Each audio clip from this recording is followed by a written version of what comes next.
એ 16 ચિહ્નોની આપણે ત્યાં ભાવના કહી છે. સંક્ષિપ્તમાં એનું દર્શન કરીએ.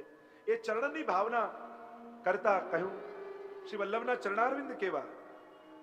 કમલ વજ્ર અરુ ગદા પતાકા તોરણ અતિ મન ભાવે સુખદ વલ્લી શ્રી ધનુષ કે દક્ષિણ ચરણ ઉરલાવે ધ્વજા અંકુશ અરુમીન સુદર્શન અષ્ટદલ અતિ સુખરૂપ कमल कुंभ यव श्री महाप्रभु जी के वाम चरण में अनु. दक्षिण चरण, जमणું ચરણ અને વામ ચરણ બંને મળીને 16 ચિહ્નો છે એમ કહ્યું છે. અને એમાં અનેક પ્રકારના આ ચિહ્નો અનેક ફળનું દાન કરનારા છે. આ દુર્લભ કેમ છે? કારણ કે એમાં આટલા ચરણો ચિહ્નો બિરાજમાન છે. એટલા માટે શ્રી વલ્લભના ચરણારવિંદ દુર્લભ છે. સર્વ પુષ્ટિ ભક્તિના ફળ આપવામાં સમર્થ શ્રી વલ્લભના ચરણારવિંદ છે. શ્રી વલ્લભના ચરણનું જે ધ્યાન કરી લે એને પુષ્ટિ માર્ગની સર્વ સિદ્ધિઓ મળી જાય, જે અલૌકિક સિદ્ધિઓ છે. એટલે સદા વૈષ્ણવે શ્રી વલ્લભના ચરણ કમલના ચિહ્નોનું ધ્યાન કરવું જોઈએ એમ આપણે ત્યાં કહેવામાં. સૌથી પહેલું ચરણમાં ચિહ્ન છે કમળ. જેમ કમલ શીતલ હોય એમ કેવલ શ્રી વલ્લભના ચરણ કમલમાં રહેલા કમલના ચિહ્નનું ધ્યાન કરો એટલે ભક્તોના ત્રિવિધ પ્રકારના તાપોને દૂર કરી દે છે. નિત્ય જ્યારે શ્રી વલ્લભના ચરણારવિંદનો સ્પર્શ કરીએ ત્યારે આ બોલવું સાખી કે કીર્તન અને એ બોલી સર્વ ચિહ્નોનું ધ્યાન હૃદયમાં કરવું. સર્વપ્રથમ કમલનું ધ્યાન કરવું કે શ્રી મહાપ્રભુજીના ચરણારવિંદમાં કમલનું ચિહ્ન છે અને ધ્યાન કરો એટલે તમારા ત્રણેય પ્રકારના તાપ, આદિ ભૌતિક, આધ્યાત્મિક અને આદિ દૈવિક, ત્રણેય દૂર થઈ જાય, ક્ષણવારમાં દૂર થઈ જાય. કારણ આ કમલ શું છે? જેમ ભગવાનના નાભીમાંથી કમળ પ્રગટ થયું એમ વલ્લભના ચરણમાંથી આ કમલ છે. અને એમાંથી બ્રહ્માજીને સમગ્ર સૃષ્ટિનું સર્જન થયું એમ શ્રી વલ્લભના ચરણમાં રહેલા આ કમળમાંથી સમગ્ર પુષ્ટિ સૃષ્ટિનું સર્જન થયું છે. એટલે કે આ પુષ્ટિ માર્ગનું મૂળ શ્રી યમુનાજીના હાથમાં કમળનું ફૂલ એ શ્રી મહાપ્રભુજીના ચરણનું ચિહ્ન છે. એ પુષ્ટિ માર્ગનું મૂળ છે. અને એટલે ત્યાં આપણે ત્યાં પુષ્પોમાં કમળના પુષ્પની મહત્તા અનેક ગણી કહી છે. અનેક ગણી કહી. જો આપણે ત્યાં અનેક ઉપમાઓ આપવામાં આવે છે. ફૂલોની અનેક ઉપમાઓ આપવામાં આવે, પક્ષીઓની અનેક વાર પક્ષીઓની ઉપમા આપવામાં આવે છે, પશુઓની અનેક પ્રકારના પશુઓની ઉપમા આપવામાં આવે છે. તો આ ત્રણેયમાં કોઈ વિશિષ્ટ ને વારંવાર પુનરાવૃત્તિ કરવામાં આવતી હોય છે. જેમ પશુઓમાં જોઈએ તો પશુઓમાં હરણ, હિરણી, સિંહ, હાથી આ ઉપમાઓ વારે ઘડી આપવામાં આવે. આ ત્રણ ઉપમાઓ તમે જોશો ને તો વ્રજસુ યુવતી સતસંગે હરિરીહ તો હાથીની ઉપમા ઘણી વાર હોય, કેસરી સિંહની ઉપમા હોય, હરણની ઉપમા હોય, મૃગનયની કો યાર આદિ આ પ્રાય ઉપમા આપવામાં. એ રીતે પક્ષીઓમાં શુક, મયુર, હંસાદિવી આ ત્રણ પક્ષીઓની ઘણી વાર ઉપમા આપવામાં આવે. એમ જ પુષ્પોમાં પ્રાય ઘણા બધા પુષ્પોની ઉપમા આપવામાં આવે પણ કમળની ઉપમા વારે ઘડી આપવામાં આવે. તો હમણાં એનો વિસ્તાર નથી કરતો, આપણે ઘણું આગળ યાત્રા કરવી છે.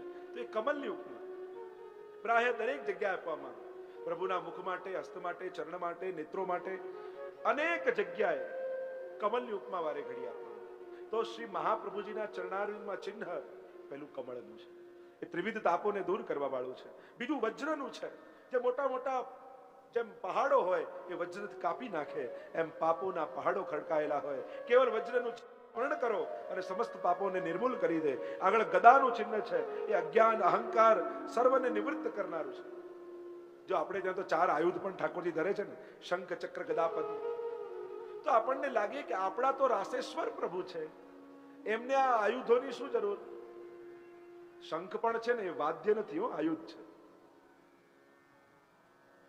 જ્યારે ગોપીજનોને પૂછ્યું ઠાકોરજી કે તમે વ્રજ છોડીને વૈકુંઠ તો ચાલો, ત્યારે ઠાકોરજી ને ગોપીજનો કહેવા લાગ્યા કે અહીંયા તો વેણું વગાડો છો, ત્યાં વૈકુંઠમાં કઈ વગાડો છો? અમને બોલાવા વગાડશો શું? વેણું ખરી ત્યાં આપની પાસે? ઠાકોરજી કે વેણું નથી પણ શંખ છે. ગોપીઓ કહે વેણું તો દૂર રહેલા ને નજીક બોલાવે, અને શંખ વગાડો ને તો નજીક હોય એ દૂર ભાગી જાય. એ તો આયુધ છે, હથિયાર છે. ભય લાગે, પ્રેમ ન જાગે.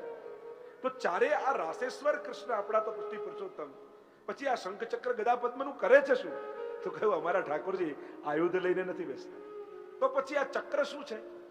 ચક્ર બીજું કઈ નહીં, અમારા સ્વામીજીનું કંકણ છે. આ ગદા શું છે? કે સ્વામીજીની ભુજા છે. આ શંખ શું છે? કે સ્વામીજીની ગ્રીવા છે. આ પદ્મ શું છે? કે સ્વામીજીનું મુખારવિંદ છે. તો અહીંયા જે હથિયાર એ હથિયાર નથી, આ તો ભાવાત્મક છે. એટલે અમારા પ્રભુ આ ચારે ધારણ કરે તો એ કોઈ આયુધ રૂપે નથી ધરતા. તો ગદા એ અહંકારને નાશ કરવા માટે છે. પતાકા છે એ વિરહનું દાન કરે છે. રસશૃંગાર રૂપ છે, તોરણ છે એ પુષ્ટિ ભક્તિનું દ્વાર છે. શ્રી મહાપ્રભુજીના જમણા ચરણારવિંદમાં, દક્ષિણ ચરણારવિંદમાં એક તોરણનું ચિહ્ન છે. અને તોરણ ક્યાં બાંધવામાં આવે? મુખ્ય પ્રવેશ દ્વાર પર. અને જ્યારે તમે આ તોરણના ચિહ્નનું સ્મરણ કરો એટલે માનજો કે તમારા માટે દરવાજા પુષ્ટિ ભક્તિના ખુલી ગયા, અને એમાં મહાપ્રભુજી તમને પ્રવેશ કરાવી રહ્યા છે. અનેક અનેક ચિહ્નોના ભાવ. સુખદ વલ્લી કહ્યું, ઉર્ધ્વ રેખા એ તો વ્રજલીલા સંબંધી છે. અમૃત રસનું દાન કરનારી છે. આનું ધનુષ્ય છે, ભક્તના હૃદય છે, પ્રભુને બિરાજવાનું સિંહાસન છે. એમ જ વામ જે ચરણ ચિહ્ન છે, ડાબુ ચરણ છે, એમાં મહાપ્રભુજીના ડાબા ચિહ્નમાં ધ્વજા છે. અને ધ્વજા એ તો કાળ અને કર્મ ઉપર ભક્તોનો વિજય બતાવે છે. એ વિજયનું સૂચક છે કે ભક્તને ભગવાન હારવા નહીં દે. આ કાળ કર્મ સ્વભાવના બંધનો જીવને લાગેલા છે, સર્વમાંથી મુક્ત કરી અને ઠાકોરજી સુખનું દાન કરવાના છે. બીજું ચિહ્ન છે અંકુશ. અંકુશ જે મોટા મોટા ગજરાજોને અંકુશ કરવા માટે, નિગ્રહ માટે હોય, એમ નિરોધ કરાવનારો અંકુશ છે. જ્યારે અંકુશના ચિહ્નનું તમે સ્મરણ કરો મહાપ્રભુજીના ચરણારવિંદમાં, ત્યારે તમારા ચિત્તનો નિરોધ વલ્લભના ચરણારવિંદમાં થાય છે. એ નિરોધ કરવાનું સૂચક છે. ત્રીજું ચિહ્ન એ મીન છે. ભક્તનું મન મીન જેવું છે. અને મીન એ બહુ જ ચંચલ હોય એમ ભક્તનું મન પણ ચંચળ છે. તો એ જ્યારે મીનનું સ્મરણ કરો ત્યારે તમારું મન વલ્લભના ચરણમાં સ્થિર થઈ જાય છે. મીન રહત જલ આસરે નિક્ષત હી મર જાય, ત્યો શ્રી વિઠ્ઠલનાથ કે ચરણ કમલ ચિત લાય. વલ્લભ સાખીમાં પણ હરિરાય મહાપ્રભુજીએ કહ્યું છે કે મારું મન કેવું બને કે જેમ મીન રહત જલ આસરે, માછલીઓ જલના આશરે રહે, કાઢો તો મરી જાય, બસ આવું આસક્તિ મારી શ્રી વિઠ્ઠલનાથજીના ચરણારવિંદમાં થાય. તો આ મીન રૂપ સ્વરૂપાનંદનું દાન કરવા વાળું આ મીન છે. અને એટલા માટે મીન જ્યારે તમે સંકેત એ ચિહ્નનું સ્મરણ કરો છો ત્યારે શ્રી ઠાકોરજી વલ્લભના ચરણારવિંદમાં મીન જેવી આસક્તિ તમને થઈ જાય છે.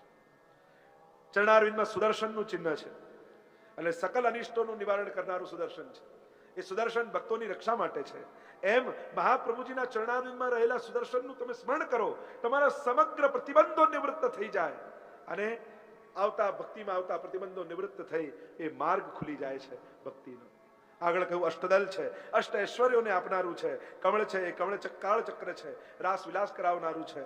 કુંભ છે એ તો શ્રી મહાપ્રભુજીના ચરણારવિંદ વચનામૃતની સુધા એ કુંભમાં રહેલી છે અને કુંભમાંથી રસનું દાન શ્રી વલ્લભ કરે છે. યવ છે એ સર્વ દાનોમાં રાજા છે, વિજયનું પ્રતીક છે. અને એટલા માટે દશેરાના દિવસે જવારા મસ્તક પર ધરાવે છે ને ઠાકોરજી. કારણ સ્વામીજી રૂપ વલ્લભના ચરણારવિંદમાં યવનું ચિહ્ન છે અને દશેરાના દિવસે ઠાકોરજી મસ્તક પર ધારણ કરી સંકેત કરે છે કે સ્વામીજી તમે જીત્યા અને હું હાર્યો. સ્વામીજીનો વિજય થયો છે એનું પ્રતીક છે. આમ 16 ચિહ્નો, છેલ્લે છે સ્વસ્તિક, અને સ્વસ્તિક ભગવત પ્રીતિ સંપાદન કરાવનારું છે. શ્રી વલ્લભના ચરણમાં અનન્ય પ્રીતિ કરાવનારું આ સ્વસ્તિક છે. અને એટલે તો આપણા ભગવદીઓ ગાય ને, પ્રીત બંધી આવા શ્રી વલ્લભ પદસો ઓર ન મન में આવે. કેવા પદસો? આવા પદ જેવા 16 ચિહ્નો બિરાજમાન છે. કેવલ પ્રાતઃ કાલ ઉઠી વૈષ્ણવ એ ચરણ ચિહ્નનું સ્મરણ કરી લે, સર્વ ફલો આપનારા શ્રી વલ્લભના ચરણારવિંદ. ચરણ લગ્યો ચિત મેરો, શ્રી વલ્લભ ચરણ લગ્યો ચિત મેરો, ઇન બિન ઓર કછું નહીં ભાવે. અને જેણે આ આસ્વાદને માણી લીધો, જેણે આ રસને માણી લીધો, એને બીજે ક્યાંય રસ નથી આવતો. દ્રઢ ઇન ચરણ ન કેરો ભરોસો. 1,00,000 પદોનો સાર સુરદાસજીના શું છે? દ્રઢ ઇન ચરણ ન કેરો ભરોસો.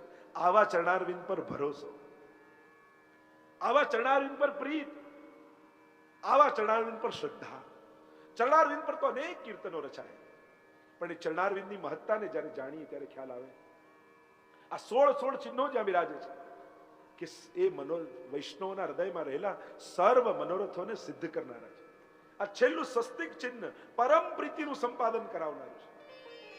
જે નિત્ય સ્મરણ કરે શ્રી વલ્લભના ચરણારવિંદ, એના સઘળા મનોરથો સિદ્ધ થઈ જાય.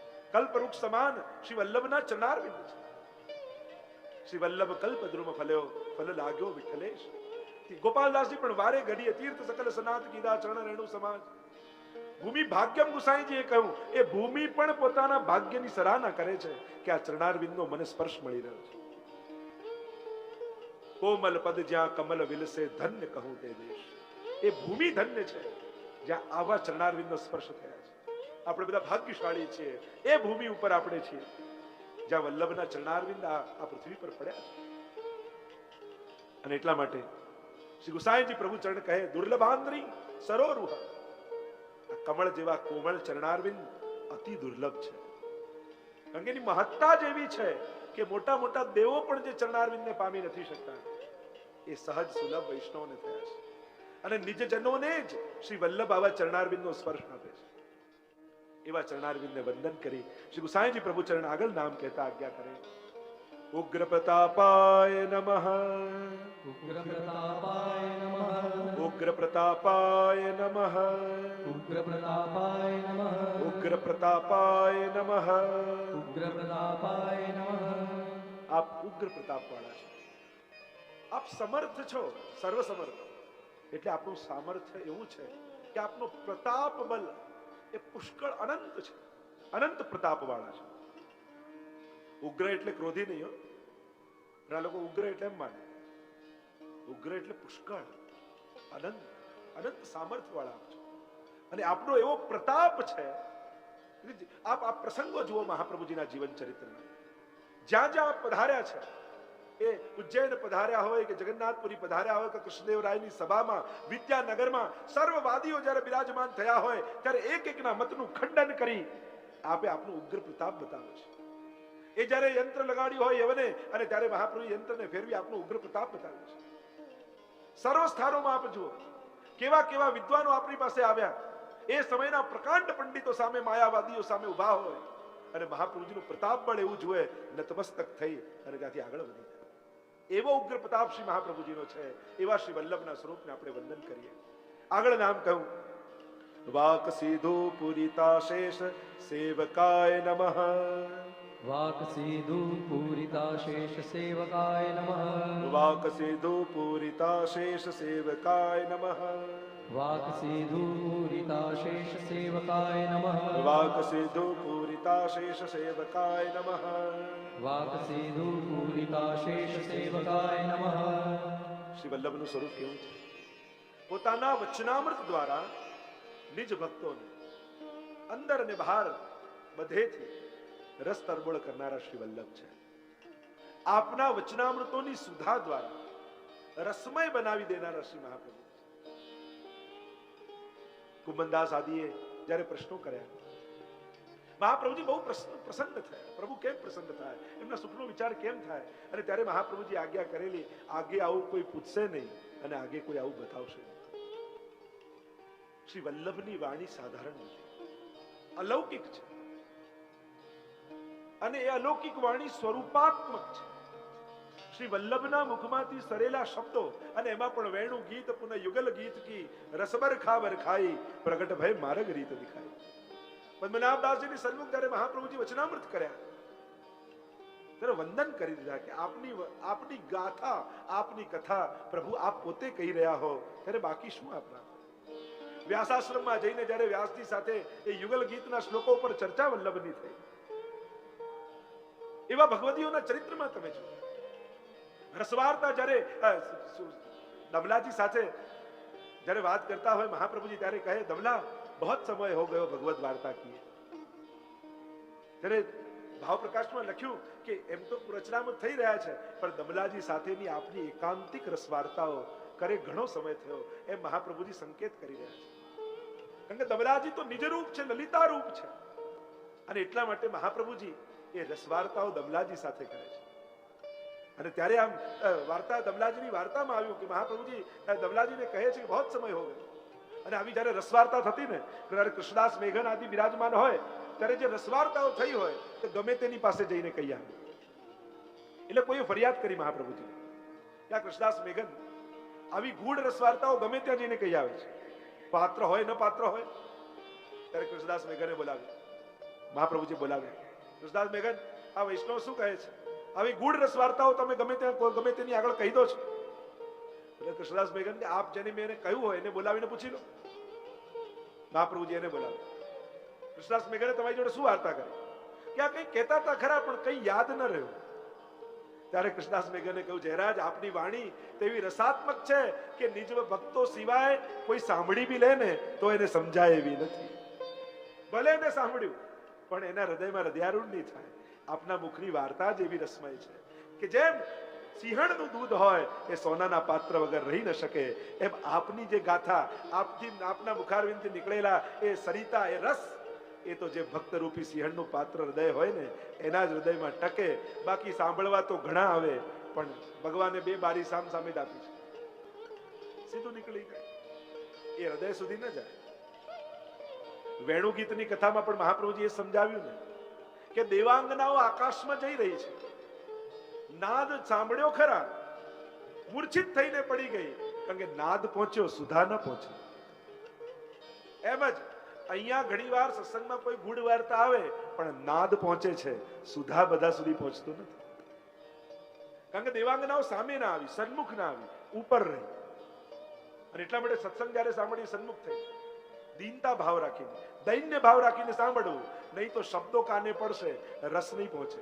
આ કથામાં વક્તા પાસે શબ્દો પાત્ર હોય છે, અને શબ્દોના પાત્રમાં પોતાના હૃદયના ભાવરૂપી રસને મૂકી શ્રોતા સુધી પહોંચાડે છે.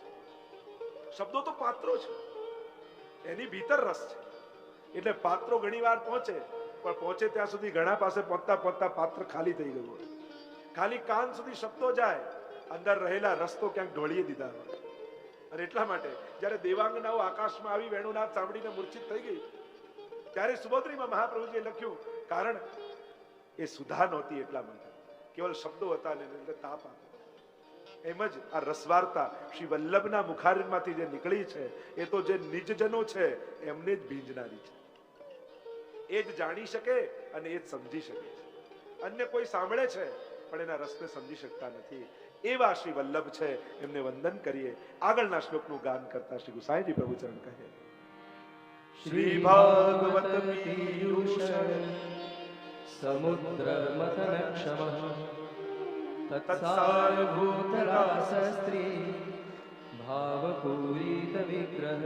પુનઃ ઉચ્ચારણ. શ્રી ભાગવત પીયુષ સમુદ્ર મથન ક્ષમ तत्सारभूतरासस्त्री भावपूरित विग्रह. यह श्लोक में गोसाई जी प्रभु चरण श्री वल्लभ के स्वरूप को नाम देते हुए बोले, श्री भागवत पीयूष समुद्र मथन क्षमाय नमः. श्री भागवत पीयूष समुद्र मथन क्षमाय नमः. श्री भागवत पीयूष समुद्र मथन क्षमाय नमः.